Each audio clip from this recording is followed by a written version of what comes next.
You, Christian. Mishra, first of all, congratulations, but I have to ask you, what's wrong with you? Why are you playing the French? Yeah, that's a question I ask myself a lot.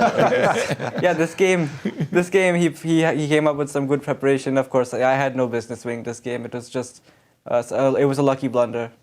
Take us through the critical moments. He's one of my role models. Again, it was a very difficult game, right? You were on the defensive for the duration of the game. You were very passive, and you just had to wait.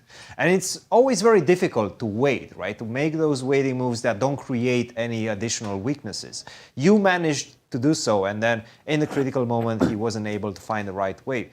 Tell us a bit about how you approach those type of situations where you have to make those difficult decisions. Yeah, this game was actually, like, frankly, it was quite depressing in the middle of the game because the issue is, I think, after this move, I think, like, bishop f4 in the opening, after I made this decision to go back with knight e7, I just never made another active move again. Because the issue is, if I allow him to take on f5, then the issue is he can put the bishop on h4, I believe, and then bring the knight to, say, e3.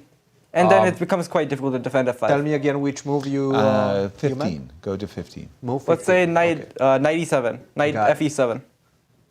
Got it. And by the way, just to interrupt you for a second, this was a draw as we anticipated.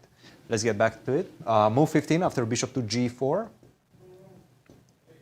Yeah. So this knight fe7, it was because actually it's this whole position. It's kind of this whole position engine. I think it overrates it. Some engines they give like +1 here. Yeah. It's not that high, but it's against correct play. Like what he did against very slow play, it becomes quite unpleasant to play because the issue is one of the main plans that black is kind of revolving on here is that every time white goes, say, like g4 or f4, you can meet it with say either g6 or f6.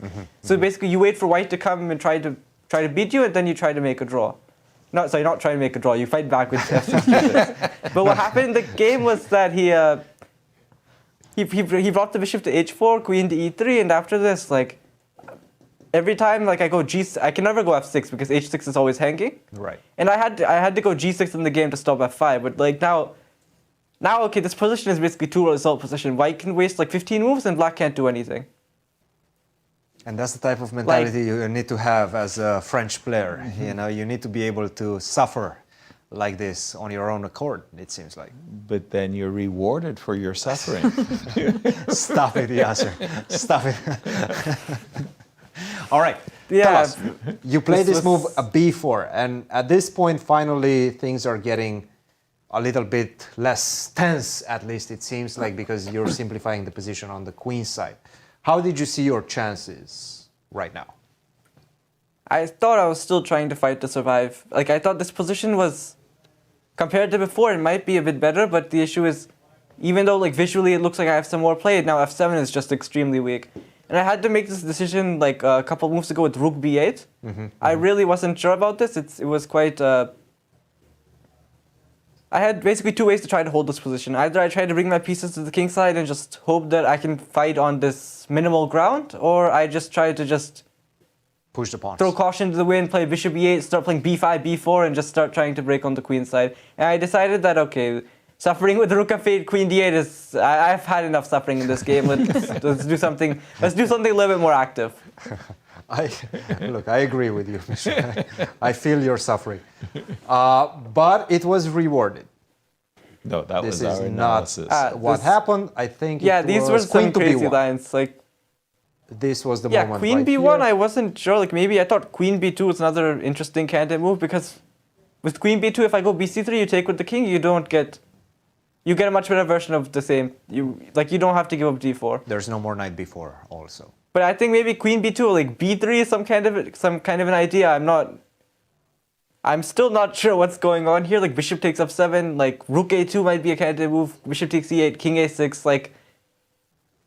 But okay, like realistically, like maybe this might not work actually, because queen b1 and just f7, f8 next. But maybe like rook takes c2, but rook takes e2, just king e3. But king e3, knight takes e5. Like, I have some tricks. Queen in f7 and but yeah, I was thinking I had some perpetual here, but yeah, still very complicated. Yeah, maybe there's nothing. Okay. But okay, so he this played queen queen to b1. I think, like, yeah, practically, like, with black having 1 minute on the clock, queen b1 was kind of a good thing to see that, okay, at least now I can get some pieces off the board. And it's not, like, even this position after bishop f7, like, even if I don't have bishop takes f7, if I don't have knight f3, even if I go bishop takes f7, rook takes f7, king b6, like, it looks bad because he has a pawn on f6, but it's not that terrible. Like, as long as the pawn is not immediately queening, e5 is quite weak. Like now knight f3 check is still a threat. Now say rook e7, I can go king c5. Like originally, this is where I was planning to play. I'm like, okay, I'm not dead anymore. Right. But he took on f7, and you did have that move knight to f3, and you guys got to this position. Yeah, bishop takes e6 I felt was kind of an interesting decision, but I thought he would take on e8 because bishop takes e8, knight takes h7. Like say he plays some move like bishop f7 or bishop g6.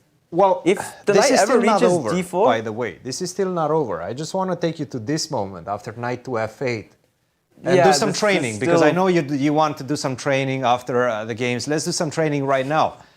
What's the best move for white? I was considering knight c3 here actually because knight c3 as opposed to knight d2 maybe okay I don't have the same rook knight d7 king d4 rook d8 because Did maybe e6 you can ever pass through your mind?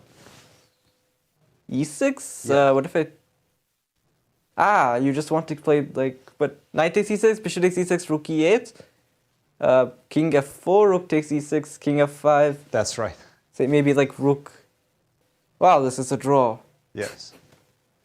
It's crazy. Yeah, this is still like psychologically it's quite difficult to recover after the evaluation changes like this. But yeah, I still had a feeling that after bishop takes e4 it's very difficult to win this position. I was even contemplating going rook f8 knight takes f6 just to make a draw because this was not I really wasn't sure like entirely how to win these pawns in the most precise way because if I wait too long, if I play like king c7, king d7, maybe somewhere he brings knight to d4. Yeah. Yeah. But you. So I kind of need to force him to. You did win it. You did find the most precise moves, and right now, you're setting up the scene for an incredible matchup between yourself and Fabiano. Fabiano 1 point in the lead, but you yourself, Wesley, and Lenier are 1 point behind. You have the opportunity to potentially catch up with the leader. How are you going to approach tomorrow's game?